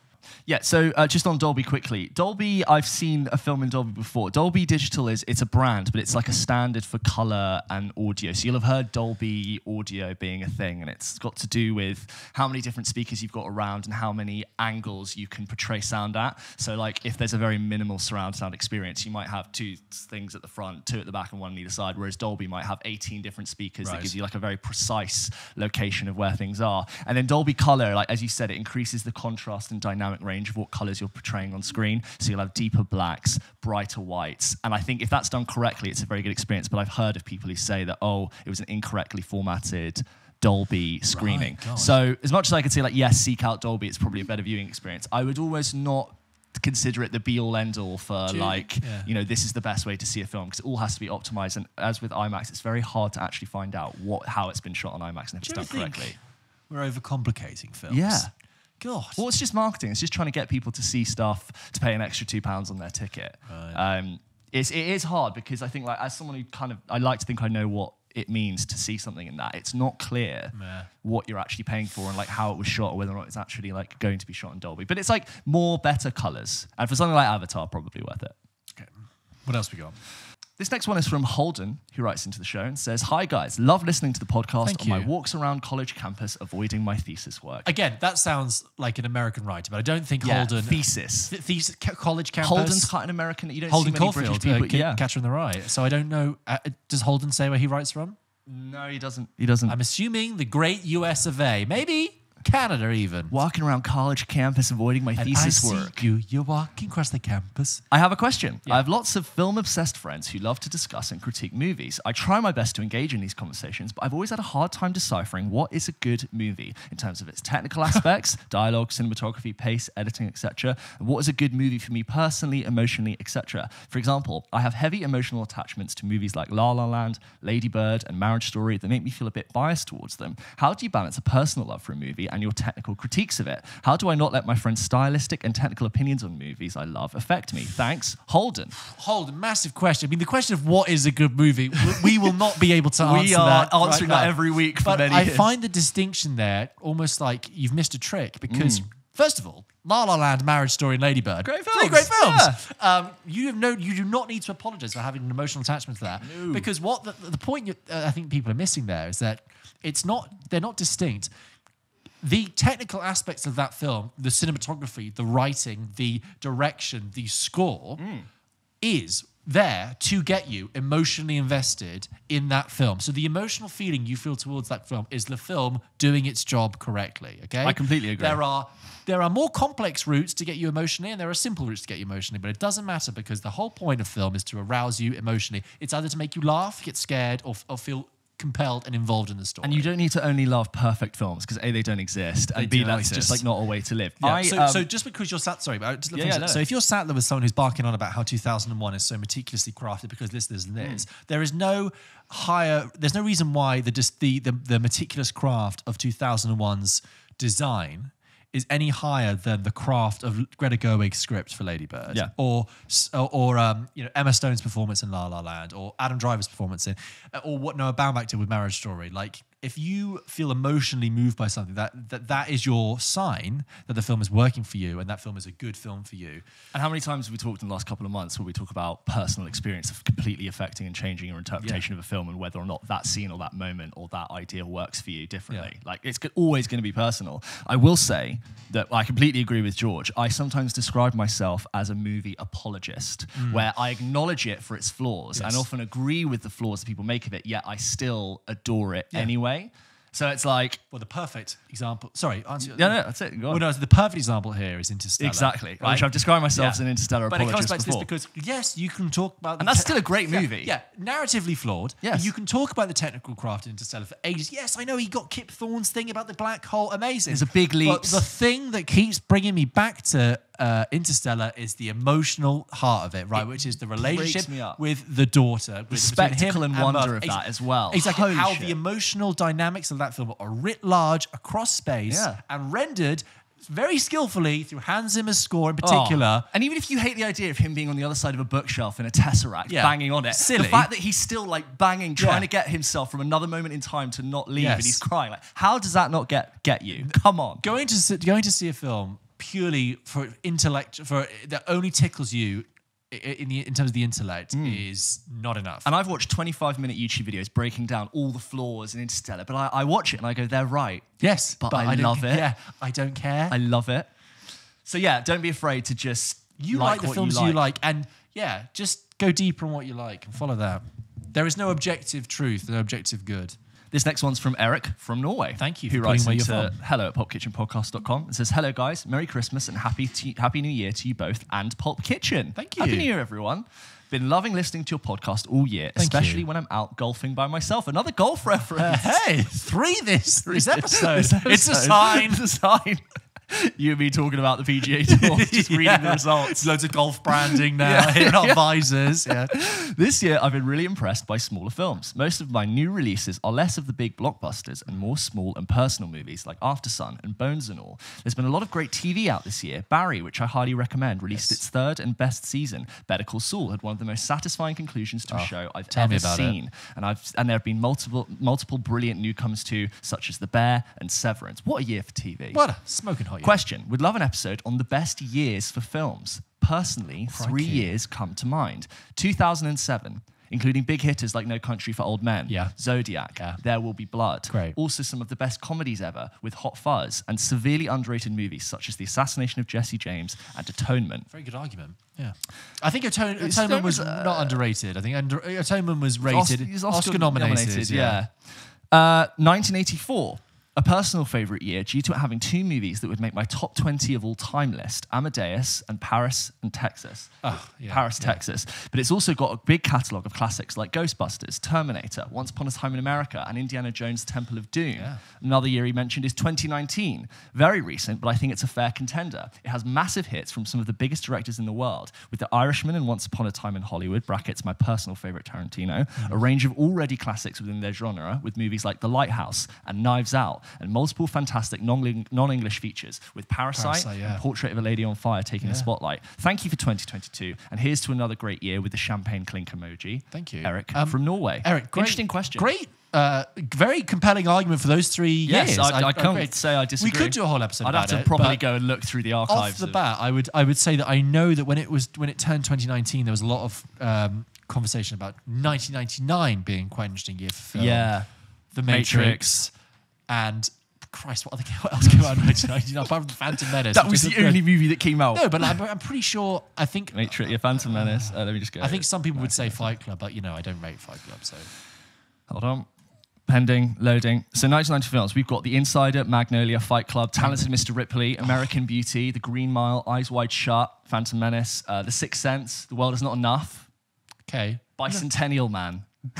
I don't know if any of that is game changing. Oh, The Mummy. Brendan Fraser's The Mummy. Oh, then the game over. That's the best year of all time. The Iron Giant cartoon, Notting Hill. She's All That. You seen Entrapment? No. With the Catherine Zeta-Jones and Sean Connery. American Pie. You're not selling it, James. No, American Pie. 10 Things I Hate About You. What about 2010? Like that would be. I remember the 2010 Oscars being quite strong. That was like, no, as in that being 2011. So that's like 2010 movie. That's Toy Story 3, Social Network, Shutter Island, King's Never Speech, Let Me Go, Inception, True Grit. Okay, I think we should stop because this could get on for a while. We need to do our research, but yeah, but that's a really interesting point of like really good years for whatever reason. We'll put that in the files, and we might dust that off later this year. Thank you, Eric. Thank you very much for your email. This one is from Joe, who says, "Hey guys, long-time listener, first-time caller. My question is, in light of another biopic being released, Whitney Houston's I Want to Dance with Somebody," I don't know why I put it like possessive, it's just Whitney Houston, I Want to Dance with Somebody. What do you think are the things that make a good biopic? I guess you want it to be as accurate as possible, but should you allow that to get in the way of taking creative liberties that make the film more interesting and enjoyable for the average viewer? Keep up the good work. Can't wait to listen to all your episodes in 2023. Best wishes, Joseph. Brackets, you can call me Joe. Hey, Joe. Thank you, Joe. It's like when Barack Obama's like, my friends call me Barack, but you got to call me Mr. President. Good question. First of all, one thing that really bothers me, and I'm just wondering whether you just did it just then. No, I said biopic. Good. I said biopic. I think if we had this conversation where people say biopic. Yeah. No. It's not a biopsy. Biographical picture. Yeah. It's not a biopic like myopic. No. Biopic. What makes a good biopic? A very good question. There's a lot of them now. And they're not stopping. The thing is, like, some of them are done for like. I always feel like what makes a. It's easier to be like what makes a bad one. Yeah, like Bohemian Rhapsody kind of fell took a bit flat. so many liberties with the truth that actually when you read about it afterwards, you're like, I really feel quite cynical. I also felt like they I was like, there's definitely a more sordid story behind that whole. Like you've really airbrushed what I just know happened more. And whenever there's any problem or any drama in the film, they're like, yeah, that was all Freddie. Queen were great, but Freddie was the whole drama. And then like Queen was the solution. Did you like Rocket Man? That was fine. I liked it because it was like it had musical numbers. So it had a bit more great in it as well. What makes it good? What are the best? I feel like there are better documentaries that really like Amy or Senna. Yeah, Amy's great. Erin Brockovich, like again, that's not about a famous person, but would you call that a biopic? I just call that just a good thriller. I know what you mean. That's just based on a true story. It's like 13 Lives a biopic. No, I would say that's just based on a true story. The Disaster Artist was kind of based on a true story. That's based on a true story. No, it's not like a long thing. But he's a very famous public figure. Lincoln. Is that a biopic? Yeah. Okay. Right? Maybe. Now we don't even know what they are. But like, you can't call Captain Phillips a biopic, can you? No. That's like an action thriller Because also based he's on a not true like story. I think it's when the audience knows who the main person is. I feel like there's a really obvious example of it's a great biopic. A great First Man. Do you know what I mean? It's like it's actually a more grey area than I thought. Is that a biopic or is that a story about how they went to the moon led by? I do really like First Man. It's really underseen, underrated. We've spoken about it before. Joe, we don't know how to answer the question. I've actually lost sight of what a biopic is. Yeah, what is a biographical picture? You're asking what makes a good one. Now I don't know what one is at all. What year is it? Where am I? I don't know. Keep listening. When they come up, we'll evaluate whether or not it was a good or bad biopic. This next one is from Finn, who writes into hello@popkitchenpodcast.com and says, "Hey guys, big fan of the show. Love to listen to it under a hat while parking cars at my work." Now that makes me think valet. Yeah, I guess. You park cars at your work? Yeah, maybe they see me rolling like. Yeah, or you're like throws in the keys. Grabs it like Henry Hill at the beginning of Goodfellas. Vest, almost red waistcoat. Red waistcoat. Check your Americanism. I don't know in America. I always think you could be like a TV runner maybe because you could park a lot of cars doing that, or like you work in a studio, or he steals them. And he's just parking the stolen cars. He just parks them. He fences them off to someone and gets the money. Finn, what a mystery. We'd love to know what you think makes a good Western flick. Oh my God. What makes a good biopic? What's a Western? Now we're going to be like, I don't know. My personal favourites include The Ballad of Lefty Brown, The Hateful Eight, and Django Unchained. But I'm sure there are more that contribute and expand on this underrated genre. Many thanks. Well, you don't get many Westerns these days. No. And I feel like it's a bit like horror, that they kind of have to fulfill certain tropes whilst also trying to be innovative and new. Almost have to be aware of what they're doing. There's always got to be a tale of revenge. There's got to be justice served. It's got to be some cinematic beauty with the landscape. You've got to have an anti-hero. We don't have to have an anti-hero, but you've got to have learning that life was hard and you've got to learn the different way. I think Unforgiven, which is now like 30 years old, was a good way, because like the main era of Westerns is like the 60s, and the golden age of Hollywood. That's when Westerns were, and even beyond that, Howard Hawks and things like that, but John Wayne. But so you've almost had every generation has had to come up and rethink how they do Westerns. So like Unforgiven, Clint Eastwood's film, was all about the legacy of violence and how that follows you and how that actually like traumatizes you, and you never lose that way of life. So we got that email where they talked about how the Western era is sort of coming and going and ebbing and flowing, and then someone comparing it to superhero films, right? And how like they might almost see this similar fate, and how it's almost like. I think I feel like The Power of the Dog this year, which is kind of a Western, but not like... Yeah, it's a Western, but it's not a Western. Or like you've got the ones like, is it The Hardley Fool and Django and The Hateful Eight, which are like slightly racial, a racial spin on it. You've got like Slow West, which is like this low indie version of it. With Mac Fassbender. Yeah. But God, I mean... Stumped. What? I mean, I guess now it's like fulfilling all those tropes. And what makes a good Western just a good. Because like outside of like stumbling on tropes. You tell this is our first episode of the year. I forgot what a film is. No, but like outside of stumbling on the tropes and hitting certain markers that you go, that's a Western by looking at it. It has to now. Like give you a reason for jumping in there and subverting it and being aware of its heritage and its history and using that to its benefit. That's it, isn't it? Do you know what one of the most Westerns things of recent times was? The Mandalorian. Yeah, that 100%. Hugely Western Technically inspired. not a Western, but is in every because way I think a if Western. you played that as a straight Western, people would be like, it's a bit hammy. Be like, okay, we'll have to do a Western, but in space. Or we'll do a Western, but it's like got this, racial commentary spin on it. I don't know. Even like the Breaking Bad, Better Call Saul has Western, like the standoffs in the desert. Sure. Like, there's so much of that going on. It's almost like the genre has dissolved and just eked into other genres in itself. Like it's just like a bath bomb. It's just like now become part of it. It's merged with all of the parts of pop culture that the essence of a Western can't be found in itself. The emails today are basically we think that there are no genres. People are starting to realise we don't know anything. I realise genres don't exist. Yeah. This last one we're going to read today is from Declan, who writes in and says, "Dear James and George and the Kitchenettes." Oh yes, I remember the second Kitchenettes. time writing writing in, but I just got to say that it's super incredible that you guys have only been doing a podcast for just over a year. very kind. It hit Thank me, you. and I was like, wow, thought they'd be at it for years. There's just such great class to your dissection of film that makes us all feel at home and included in your thoughts of what's going to be on the marvelous thank you. movie landscape with every show you do. Thank you for creating content I genuinely look forward to and look out for every week wherever in the world I am. Oh, no worries, he's a nomad. He's a spy. He's a billionaire. He's a spy. I feel on a like he's yacht. just teeing up his sniper and he's just listening to our review of Avatar. Yeah. Like, okay, I've got to put you guys on hold. He's like Ben Affleck in The Accountant, just like... Oh, I see, yes. My question comes as I've watched your awards for 2022, brackets, adored it all by the way, giving me loads of new films to watch and appreciate along the way. Please go and check out the Pulp Kitchen Awards if you haven't seen that episode of it already.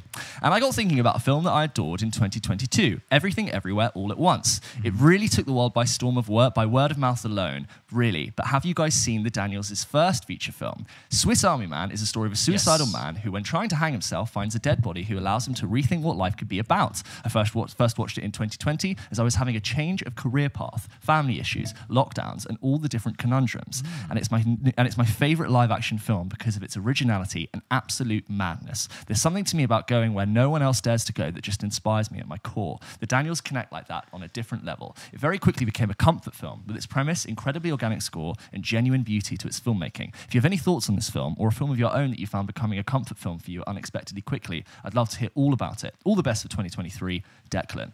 Swiss Army Man.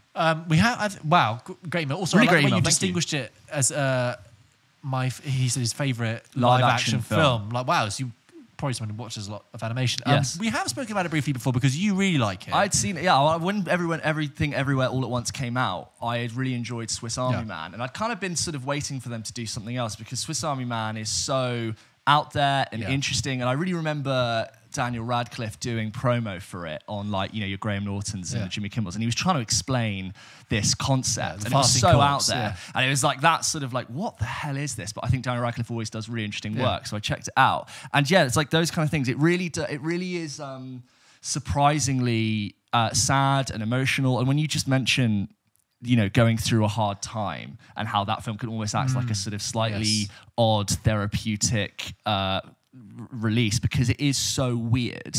And I think now I've seen Everything Everywhere All at Once, I think the Daniels are quite good at taking something completely absurd, throwing a bunch of noise and craziness at you, but actually like having something really sweet and quite sad at the heart of it. And I think it kind of sneaks up on you in that way. I really think I need to rewatch Everything Everywhere All at Once. Yeah. I of course I've seen it, but I was like, whoa, what a film. Yeah, there's almost so much to take in that you're like, I'm going to give it a second run at that. You liked Swiss Army Man but didn't love it? I thought it was fine. Yeah. I think I find it a little bit tiresome after a while. I really like the bus sequence, the school bus sequence. I thought when that happened and like all the dialogue's being layered in the different scenes and that moment happens, I was like, what? This is just so nuts. weird. Yeah. And it's like really, it just really works for me. And I think Paul Dano is as ever fantastic in it and completely out of it. And sorry, just the other crazy weird thing about Swiss Army Man is that Daniel Radcliffe and Paul Dano are singing the soundtrack and they're like drumming it. Yes. Because they are telling the story, he's sort of talking to him about life and love and desire, and they start by like drumming and they're just ha ha ha, and there's all the bit with the Jurassic Park thing, which I don't know how they get that in there. Yeah. It's like sung by them, and that sort of kind of builds and layers over each other. But I will say, like, if you did love Everything Everywhere All at Once, like I know so many people listening to this did, do go and check out Swiss Army Man, because it's probably, if you like that style and you've never really seen anything like what the Daniels are doing, go and check out Swiss Army Man. Totally.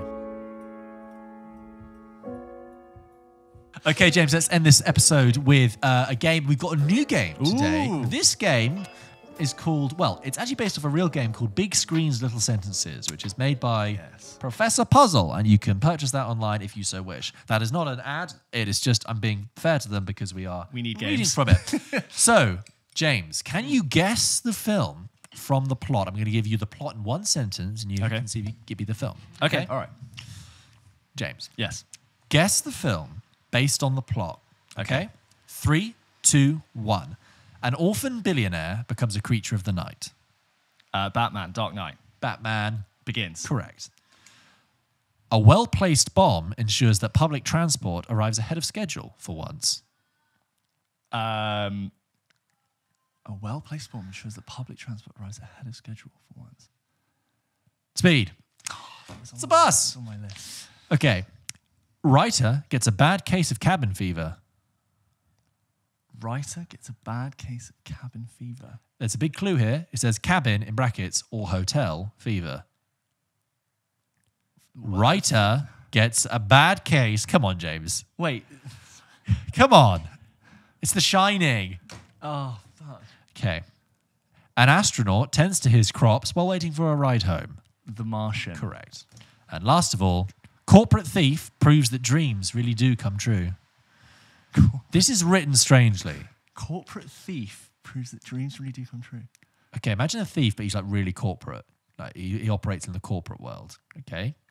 And that dreams really do come true. Dreams really do come true. Dreams, James. Dreams. And he's a thief. And his dreams. Dream thief.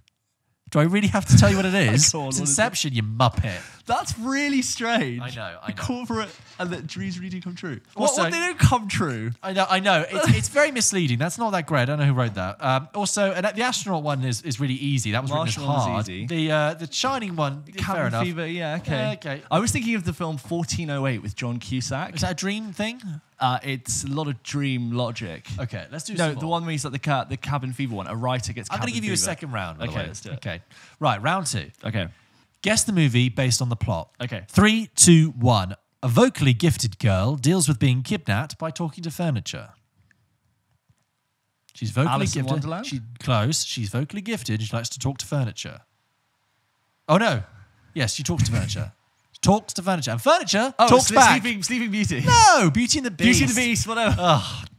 A reclusive adopted teenager discovers the importance of a haircut. Now, none of us are going to get that's Tangled. Neither of us have seen that. No. Okay. Good girl, high school student, discovers the power of a leather jacket. Good call. Grease. Yeah. Do you know? Slacker seeks justice for a ruined rug. Easy. A slacker seeks justice for a ruined rug. Pissed on my rug, man. Big Lebowski. Yes. And last of all, a group of rowdy and forgetful friends are late for a wedding. The Hangover. Yes. Now, I'm just going to say, I mean, There's a lot of like things that we take me off there. didn't write this game, Can I do okay? some to you? Hang on a sec. Yeah, you can. We didn't write this game, and there are Some of them are really odd. they're just written in a way that no one would ever describe the plot. It's like when I did understand- haikus Yeah. way back when. I understand you've got to be mysterious, but good girl high student discovers the power of a leather jacket. That makes it sound like that's the premise, but it's not. She doesn't put the leather jacket on until the end. Yeah, that's like, sorry, a completely different fantasy. It's like- That makes me think of Like Mike, where he gets the shoes worn by Mike. All right, give me one. Go ahead and see. Okay, it says easy on this, okay? Ready? You have to guess the film based on its plot in 3, 2, 1. A sick child is entertained by a grandfather's inconceivable tale. A sick child, an inconceivable tale. That is Princess Bride. Yes. Okay, you'll get this. Touching space eggs causes severe chest pain. Alien. Yeah. Culinary gifted mouse helps to violate variation kitchen health code regulations. Ratatouille. But like, why is is it written like red that? code regulations? That's not okay. This one's apparently hard, but you should get it. Man goes to unreasonable lengths to avenge his dead dog. John Wick. Yes.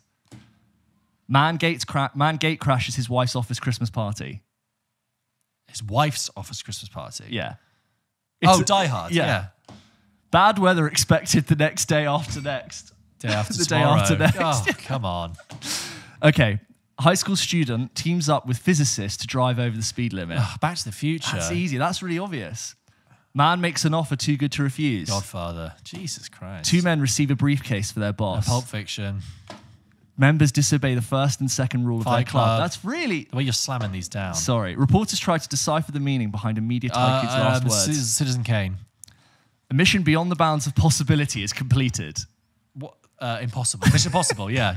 Come on. Hey, Mixed you know what, reactions. James? You know what I'm thinking? Do you know what was good, though? We didn't have to write them. Yeah, but I think we need to. We need to go back to writing our own need to- games. Do you know what? Thank you so much, Professor We could take Puzzle, this for and this. we could use it completely ourselves. Yeah. But there you go. That was a game we tried. Well, weird descriptions. You know what? We should do that ourselves. Yes. We will write it, but I like the idea. No disrespect to the people who made it. Thank you very much for giving us this idea. However, we would phrase those differently. Those in the plugs. spirit of laziness, if any people out there know of really good film games that are somewhat original, I don't care that you'd maybe like you've to heard, see that us you'd play. like to see, and you want to write us some rounds of a game, you would be my favourite person of the year. Please send in your game ideas to hello@pulpkitchenpodcast.com. We're always on the lookout for new ones. We've got the classics. It's a community. We know they work. I'm all But if for you have it. any game ideas, send them our way. As always, thank you very much for listening Yes. to this episode of Pulp Thank Kitchen. you. Don't forget that we post new episodes of this show every single Wednesday. And please make sure you're signed up for us on Instagram, on TikTok, on you're a YouTube subscriber. You've given us a like and a star rating on Spotify. Please just give us your support. We really appreciate it. And spread the word. Send a link to someone. People are going to be like, 2023, looking for new podcast recommendations. You're going to be like, I've got you. I know sorted. for a fact that only 30% of you watching this right now are subscribed to our YouTube channel. So if you've ever enjoyed a piece of our content, do us a huge favor and go over to our YouTube channel and click subscribe. It really does make a huge difference. So thank you. See you next week. See you next week.